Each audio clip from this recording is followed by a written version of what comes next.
E aí, camaradas, tudo bem com vocês? Espero que sim. Hoje nós estamos aqui para fazer um vídeo sobre a questão da dengue, né? Essa arbovirose, que é uma doença, um vírus transmitido, portanto, através da picada de insetos, especificamente mosquitos. O mais conhecido deles, o Aedes aegypti, que teve sua origem africana, né? Daí o nome, a espécie, né, aegypti, de onde ele foi registrado a primeira vez, trazido também durante o processo colonial do nosso país. Então, além de toda a expoliação, de toda a exploração que os europeus fizeram com o nosso país, também trouxeram essa espécie que se adaptou muito bem e hoje é aí uma das principais transmissoras dessa importante e preocupante arbovirose.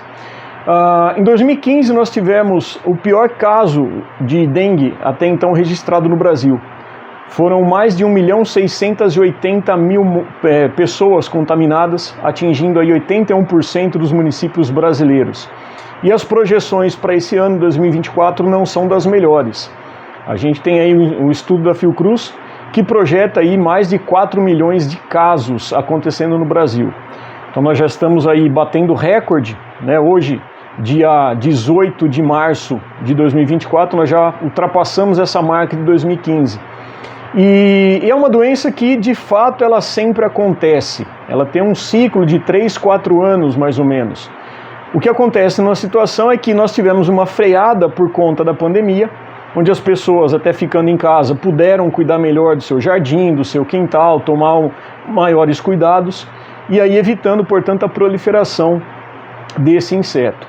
No entanto, o que eu quero chamar a atenção de vocês aqui é que a situação atual que nós estamos passando, a gente pode traçar alguns pontos que convergem para esse aumento significativo das doenças, né, especificamente aí da dengue.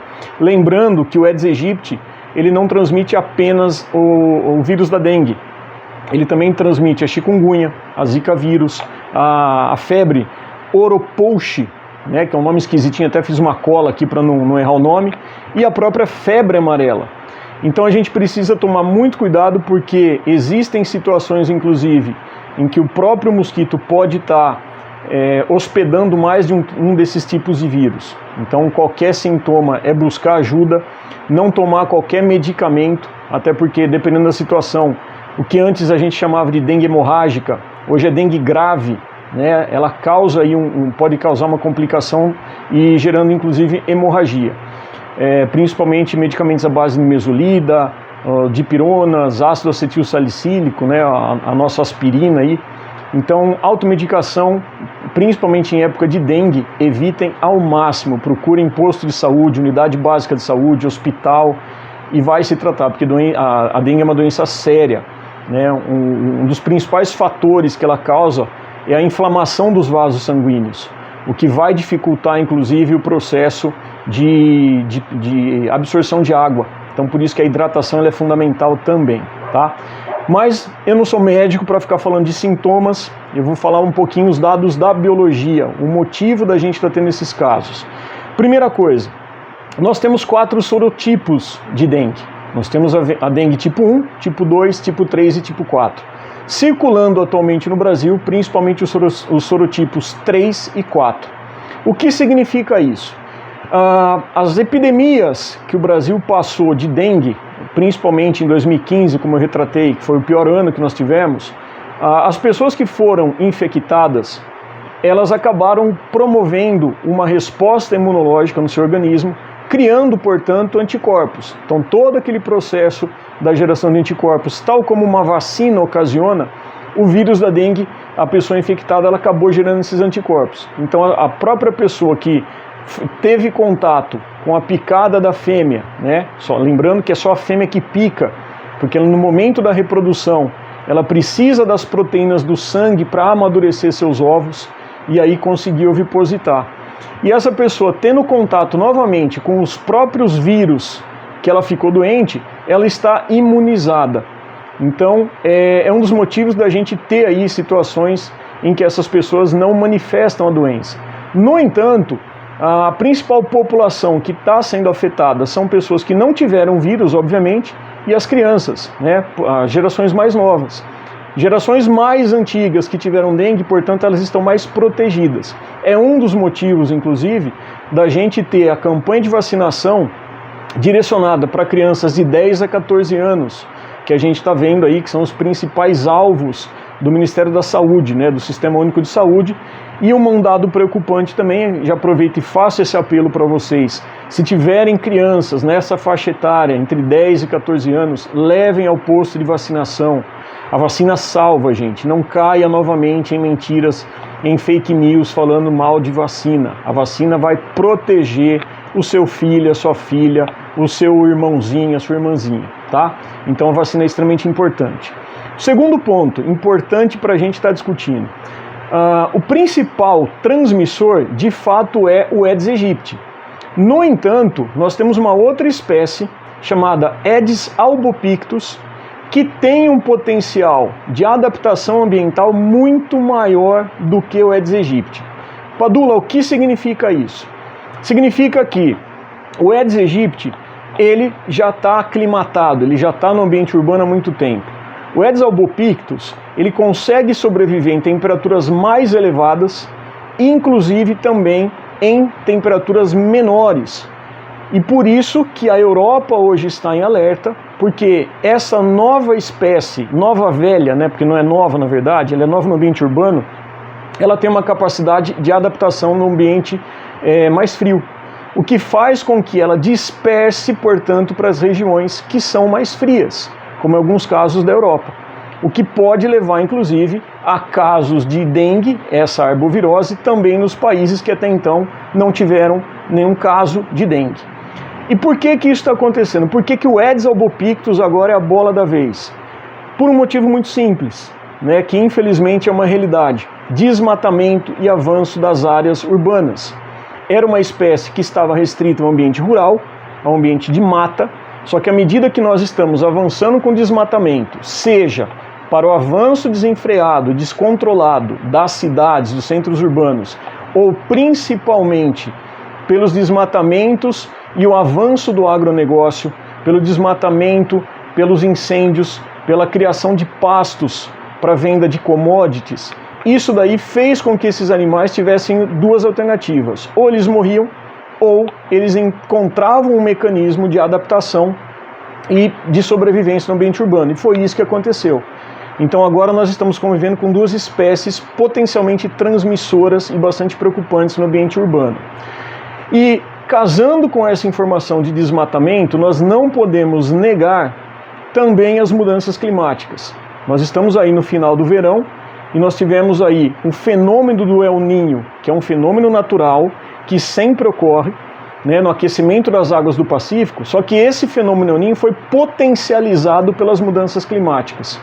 Ou seja, nós tivemos um regime de chuva muito forte, inclusive com enchentes, enfim, toda aquela situação que todo mundo deve ter acompanhado, e temperaturas extremamente elevadas, com as chamadas ondas de calor.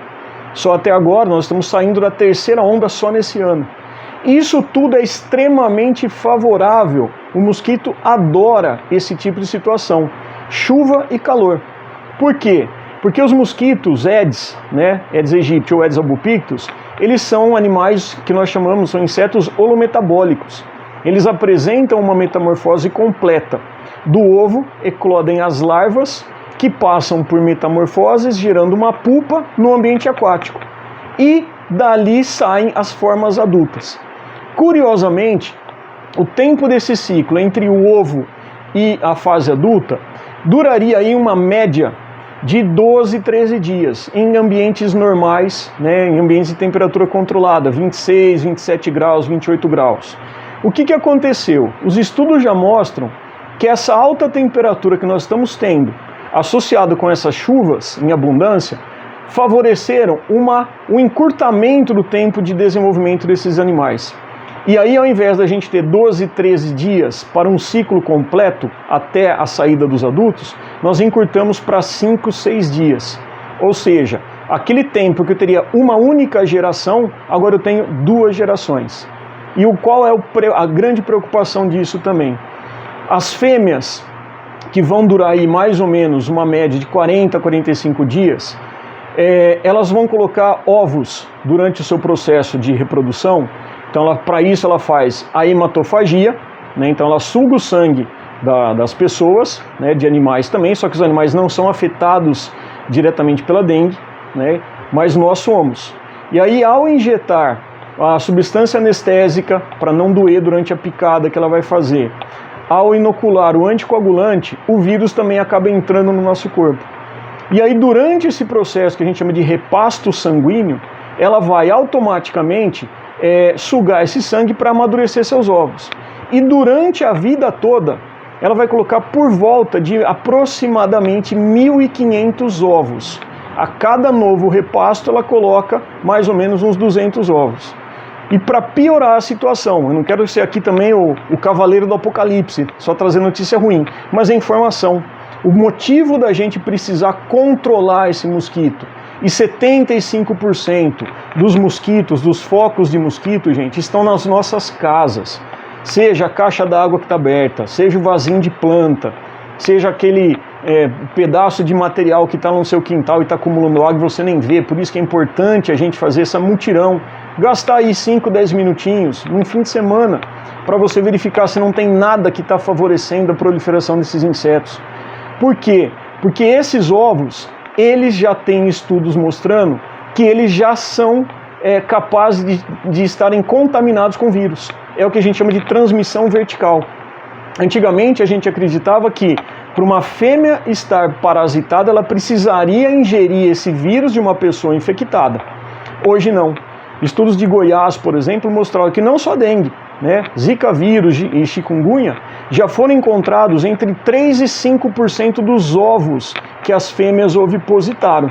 Então a larva já do ovo sai a larva, e da larva gera a pupa, e o adulto já sai, portanto, com esse vírus.